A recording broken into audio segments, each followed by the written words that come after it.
Okay. Welcome to the Whiskey Vault. I'm Daniel. I'm Rex, and this is blah blah blah. Poo poo poo. Just, you act like this isn't special, Daniel. You act like we haven't done damn near 1,000 episodes. I know. You act like this is just going through the motions. No. This is Compass Box. We did sort of a 30-second review of this on a donation day. Yeah. But it's become a lot easier to get a hold of, and this one was specifically a gift from the Gramlick.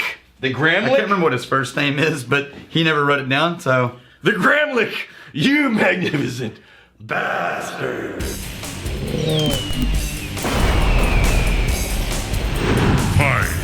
That feels like some, mythological creature. Honestly... I like that. Honestly, if your friends aren't referring to you as the Gramlick, you're missing an opportunity. Yeah, they are. Where's the Gramlick? I'm going to from now on. Right. And then it's like, oh, we gotta invite the Gramlick. For no other reason. You may be like a very boring, bland person, but you have to have the Gramlick in all of your festivities. So this is a Compass Box. They did the Great King Street. They did a couple of variations. They did the Artist's Blend and the Glasgow Blend. Yeah. Okay. All right. Balanced. There's the sherry, a little bit of peaty, some malty balance. Well, keep in mind that Anais MacDonald, who wrote one of my favorite old school whiskey books on Scotch, he talks about how people from Glasgow really love their rich, flavor-packed, meaty sherry whiskeys. Yeah. Now, or fuller bodied. Anyway. I didn't realize we were going to be shooting within the hour, so I was sipping coffee not too long ago. And standing up to it? Well, it's 43%, and I get the sense that there's some nice balanced notes there. Sherry, peaty, a little malty, but I think hopefully I'm not missing out on something. We'll see on the taste. On the nose, you're talking about rich flavors, but this is 43%, and I'm getting a strong hint of these flavors, but it's not like jumping out of the glass. No, it's not overwhelming. Right. But this is a trio, and the first third is Cameron Bridge grain whiskey. Yeah. The next third is Aberlour, one of our favorite sherry whiskeys. Right on. Right? And then the next third is a mix. It's got some Lafroig. Yeah. Almost 20% Lafroig. Okay. All right. And that's where I'm getting that sort of fresh seawater briny note in the back. Yeah. And also the smell of rain. That's a petrichor. Son of a bitch. No, it's the smell of rain. Smell of rain, it's petrichor. No, it's not. Because whenever you're communicating with human beings en masse, you say petrichor. You use the language that the most number of people will be able to understand. I smell a little bit of when you order fresh oysters. I do that so rarely. See, you're missing out. Anytime they have oysters on the menu and it's a reasonable restaurant, I order oysters. Okay, I'll do the fried oysters. I'm surprised you get the oysters because of all your texture issues. No, I love them. And the biggest mistake is when they're not prepared correctly. Right. If you go in to get an oyster and it's not already been sheared out of the shell and then sitting in the shell. Right. You have to cut it out. Right. Don't eat the rest of the oysters. Somebody back in the kitchen does not know how to prepare oysters. Okay. That means you're probably going to be getting sand or unrinsed, or they're just not going to be prepared correctly. Who knows what they taste like. Right. Ooh. So this is what I'm really liking about this, because often whenever you're in Scotch and peat is involved in some way, it takes over. It takes over typically, and it's very easy for people who are into Scotch, who are into Islay, to get all in. I want the really peaty, the dominant smoky flavors, and this is basically a really nice way to have a very present peat. But it's not just wiping out all this other stuff. This might become my new introduction to peat smoke. I'm saying I think you're headed down the right path. I'm saying this. Yeah. Yeah. Because it's definitely that you can't miss it. But it's not like you have to really know your way around a whiskey to be able to start picking out other things besides the peat. And now that I'm coming back to the nose, cherries. After I've swallowed on the oil, I can feel the oil in my throat from this one. This is a dense, rich.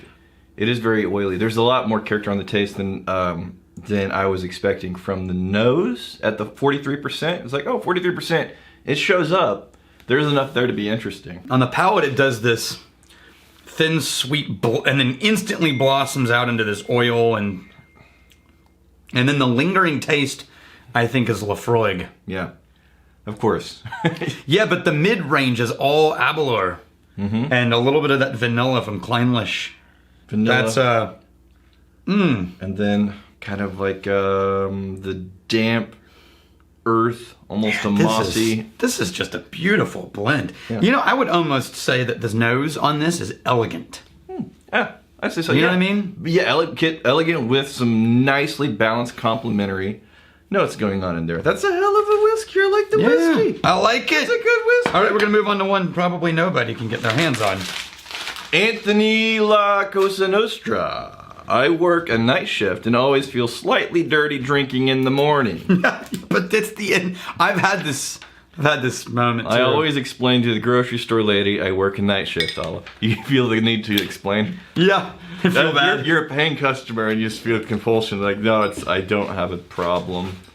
Right? It's not like you're drinking it in the store. We used to play a game, me and my friends, where we go to the grocery store and someone else would put a random combination of things on your checkout line. Yeah. And you had to check out with that random combination of things. Oh, you know what? So it'd be like a large piece of fruit, a container of lube, So bandages, you know? So- like, we're just weird. Yeah. So in college, and even after college, I had rented an apartment with some friends. Then we got a house, rented a house with a couple of buddies of mine, Matt and Jeff. And Jeff was in charge of collecting all of our money That's almost as good as mutton, Jeff. to pay our utility bills and the rent.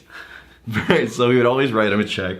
And my other roommate, Matt, and I would always try and figure out what is like the most nasty, just off-putting thing we could put in the memo line. On the memo line? So Jeff was like, it's not worth me cashing this check. Okay, so this is... Whoa, what? Wow, there's a thing that's... This is... Oh, man, it's a...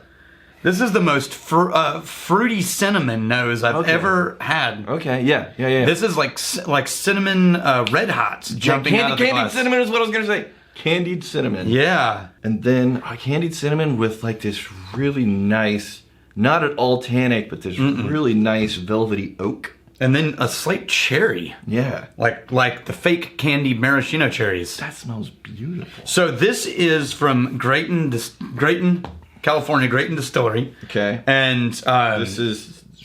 they have blended together rye whiskey, I think, from what I understand, rye whiskey that they've made with bourbon that they've sourced. Chris Hosner? Yeah, and this is a gift from Chris Hosner. Chris Hosner, you magnificent bastard.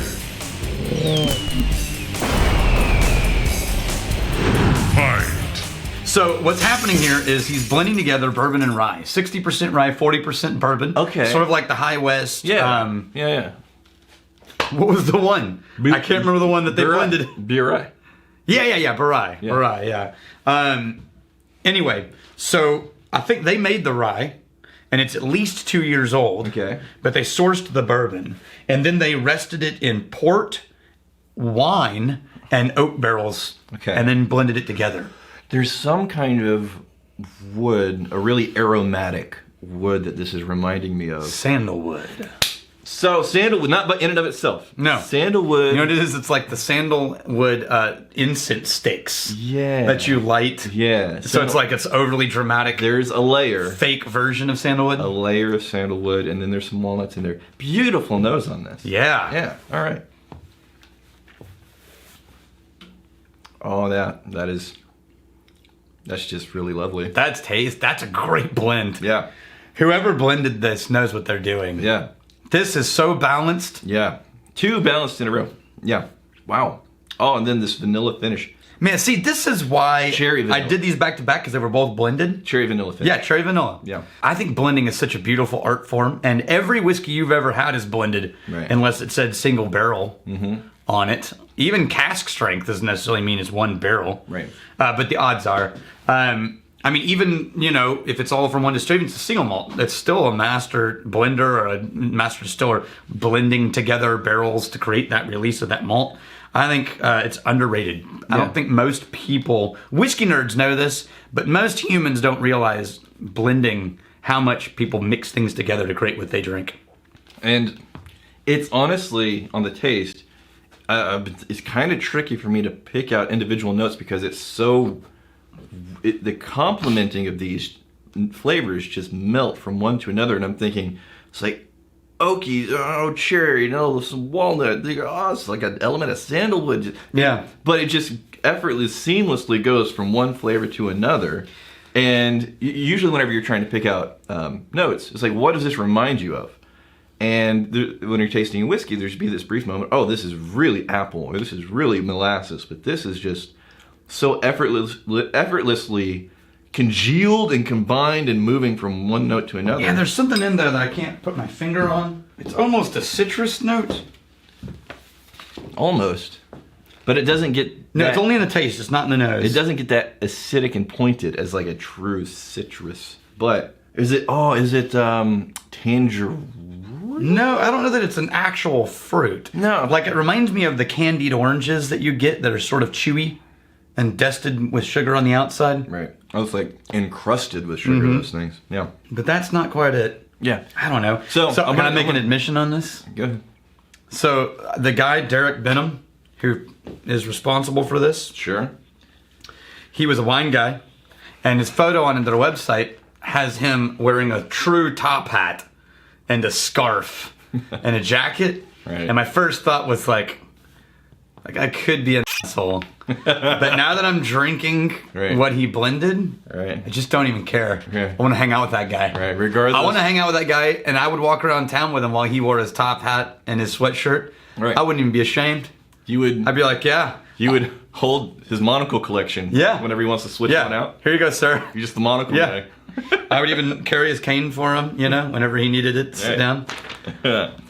John Verstrate, at what point do you guys start saying, welcome to the Nathan Huey Whiskey Vault? Yeah. There's going to be a day where it's like, welcome to Nathan Huey, Mitch Weddle, and so on, to Whiskey Vault. Alexander Britton, the paladin ceremonies should involve 2 coconuts being knocked together a la Monty Python. I'll say, I don't hate it. I don't hate that idea. Paladin. The paladin of whiskey. So one of us is the paladin, the other is the horse. Yeah. Doing the noise with the coconuts. But I still want to bludgeon you with a whiskey thief. Yeah. Yeah. The knighting. If we do that, I'm just going to give you one of those blow-up swords. Right. Like whack, whack, whack. So, the knighting, they lay the sword shoulder to shoulder. What'd be really funny is you just whack. Right on the forehead, too. Whack, whack, whack, whack. Start wailing on him. Okay. Let's be honest. I would butler for this guy. Because that's what we're really talking about here. I don't know if we've given the taste just... No, we did. We went at high length into the taste on this one. I tried... Okay, fine. Personally, I try and get a little bit more specific than I was able to. But... There's a fruit note that I can't quite pinpoint. Both really lovely.